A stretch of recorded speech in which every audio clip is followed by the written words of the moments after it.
Okay, for this assignment, I've decided to do a screencast, and what we're going to take a look at is a piece of software that I currently started to use in my science classroom, but I've run into some few troubles with it just because of the complexity of the text that goes along with it. Now, this isn't maybe necessarily the true text that we're thinking when we work through this course, but this is no doubt text and high level text at that. So this is from a software called Explore Learning. Called Gizmos. So essentially, for each assignment, there's an interactive piece, and then that goes along with that are the questions and also the directions for students to use. Now, I'm still getting used to and figuring out the best ways to introduce and use this software with my students, but I've gotten some good insight from working through this course as to how I'm going to move forward this coming school year to help the students better tackle the text and the questions that are being asked and the directions that they have to follow, because some students do have a tough time. So, what I think I will do as I move forward next year is first have the students just watch up on the screen everything that's on the screen right here. So we would go through the simulation pane, talk about what we see here. Okay, in this case, hawk, snake, rabbit, grass, etc. I'm not going to go into any detail about this one, but they're all kind of similar, different content, but similar layout. We would read through this information here. We'd look at all these different tabs just to preview it and see what's there. Maybe come down here and look at these controls. See, it's changing these numbers here, it's changing these graphs. So just to have a little bit of insight, there's a little box here that could be checked. Just gives us some insight as to what we're actually going to be looking at as we progress through the software. Pause it, and there's a reset button. Okay? And then what we'll do as a class is we'll get some background information about food chains, have a quick discussion about what we already know about food chains. Maybe it's something we've already learned in class, maybe it was an assignment from a text or from another resource. And then we'll go through the vocabulary. And what I want to make sure that we do is pronounce all these terms as a class together so that there's no confusion as the student reads. If a student cannot pronounce a word, then they're going to have extreme difficulty understanding the meaning of it. So I found that to be very important. And then we go through the prior knowledge questions. We'd read these together. I would have students answer them. In this case, producers are organisms that do not eat other organisms to obtain energy, and then they'd answer A and B. I'd give the students time to answer, and then we would discuss. And then we would do the same for number 2. When we get to this warm-up, okay, this would be a whole class activity. So imagine that at this point, all the students have this in front of them.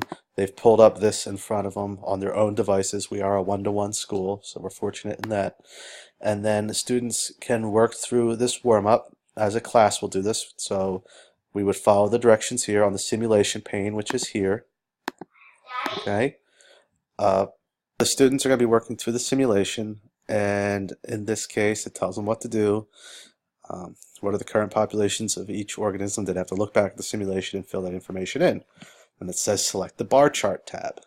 Now, some students have trouble going back and forth between the directions here and what's in the simulation. So I even have had students who tried to click on this and they say they can't click.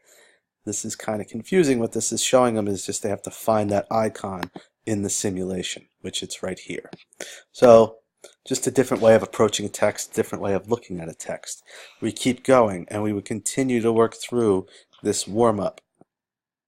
Once we get to the end of the warm-up and we've discussed and we've reviewed it, at that point we move into the next activity. You can see it's activity A here.